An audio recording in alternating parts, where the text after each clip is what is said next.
Hey Eastern Oregon, I'm Bob Cavanaugh. And I'm Bree Troutman. Welcome to this week's News Roundup. This is the Thursday edition of the News Roundup, brought to you by EOAlive and Grande Hospital.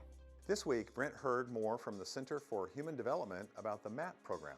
Let's take a look at the support programs for our local neighbors struggling with addiction. So Narcan is a life-saving medication that can be given in the case of somebody with an overdose. So what's going to happen if somebody, for example, looks like they've had an overdose, which we've reviewed the signs and symptoms of what that could look like.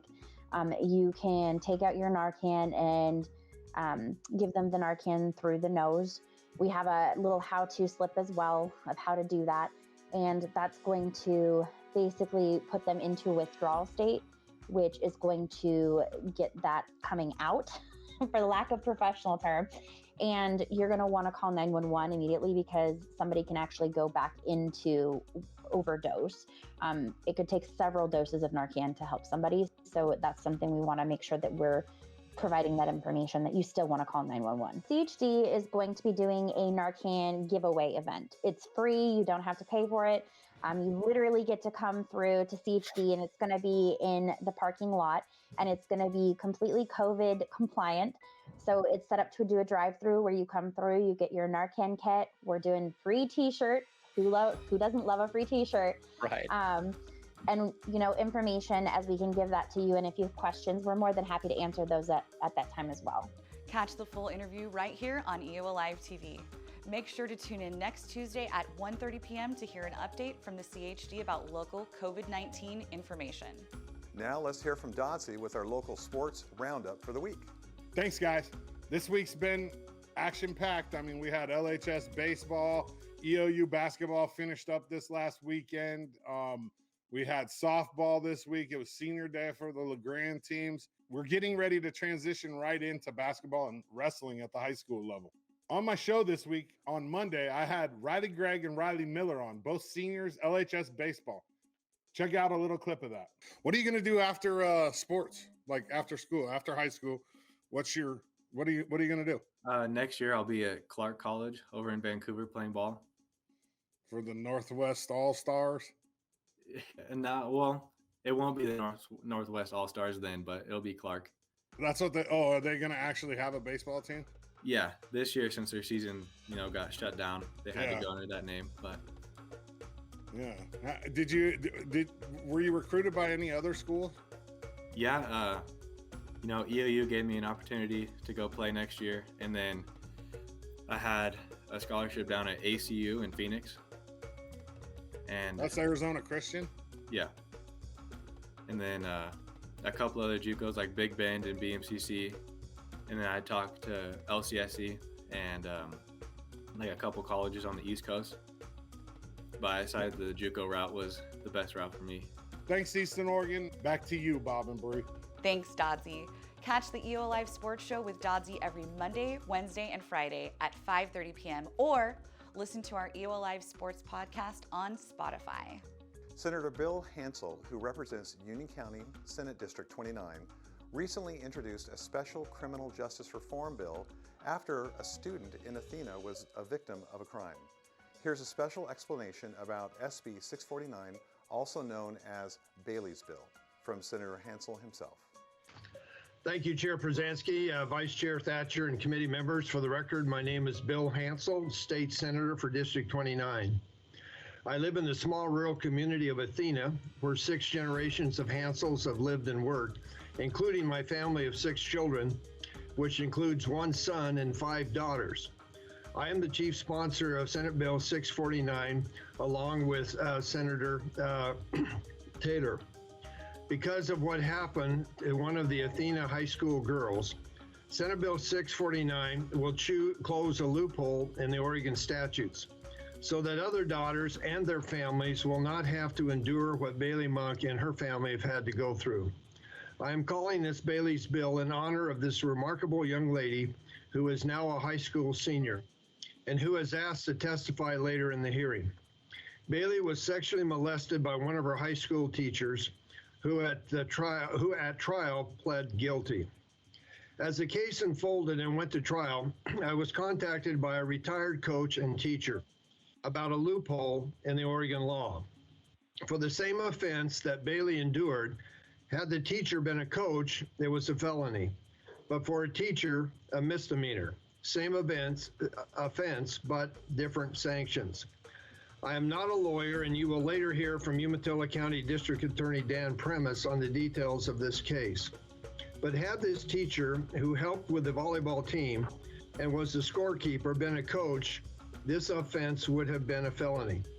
Bailey, for the record, was a varsity volleyball player, and one of the incidents occurred on a state volleyball tournament overnight trip. But since he wasn't a coach, his acts of molestation were tried as a misdemeanor. This makes absolutely no sense to me.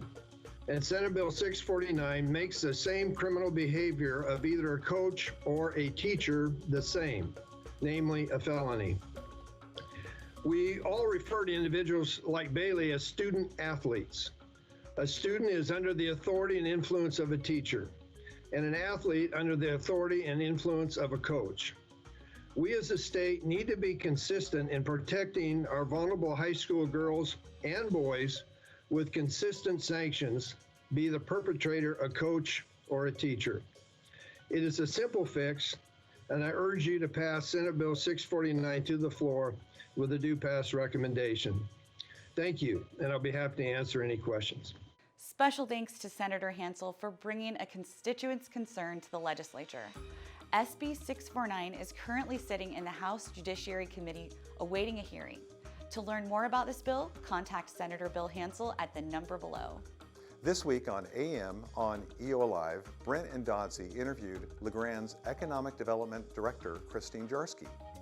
Director Jarski talked with Brent and Doddsy about the Urban Renewal Agency's Call for Projects initiative to provide grants and loans to qualified businesses. I think one of the important things coming out of that conversation last night was how the Call for Projects really helps leverage the private investment in the community. So we cited a report that was done a few years ago, and at that time, through the Call for Projects grant process, which started in 2011, we'd had about $2 million of urban renewal investment, and it had leveraged $17,500,000 in private investment. So even though the grants are set up as a one-to-one match, frequently those projects are much larger than the $75,000 that someone receives in their grant. And I've talked with a lot of the developers as they're putting their projects together, and what the grant really does for, especially for a larger project, is it helps give the developer some peace of mind and a little bit of security as they're putting, $400,000 of their own money out there.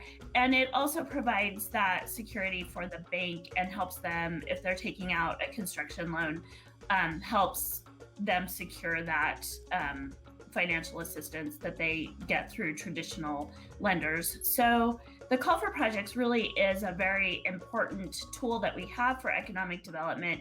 And it's the primary tool that Urban Renewal uses to get that money back out into the community. So we are in our Call for Projects cycle right now, and we've just got a couple weeks left until those grants are due. We have until May 28th is the due date. And the Urban Renewal Agency hasn't finalized the budget yet. We were talking about that last night. But we're looking at having about $350,000 available this year, which is significantly more than we've ever had in the past to grant out to these Call for Projects that are out there. And so we still have room for more projects to come in. Catch the full interview right here on EOAlive TV. For more information, visit the LeGrande Urban Renewal Agency online. In our brieflies this week, remember to mark your calendar for the Halfway Car Show in Halfway, Oregon on May 15th from 11 a.m. to 4 p.m. The event will be a fundraiser for Halfway Fairgrounds and fireworks and will feature antique classic cars, yard sales, and concessions. The admission is free, so you won't want to miss it. Buffalo Peak Golf Course will hold a Callaway brand demo day on May 16th from 11 to 3. If you're looking for great new golfing gear, head over to Union and learn more about how to sharpen your game at Buffalo Peak. Island City Grocery Outlet is asking community members for help to name local landmarks that should be painted on a mural inside the store. Please comment on the Island City Grocery Outlet's Facebook page. Well, thanks for watching EOAlive. I'm Bob Kavanaugh. And I'm Bree Troutman. Tune in next week for more local news and make sure to listen to our podcast on Spotify.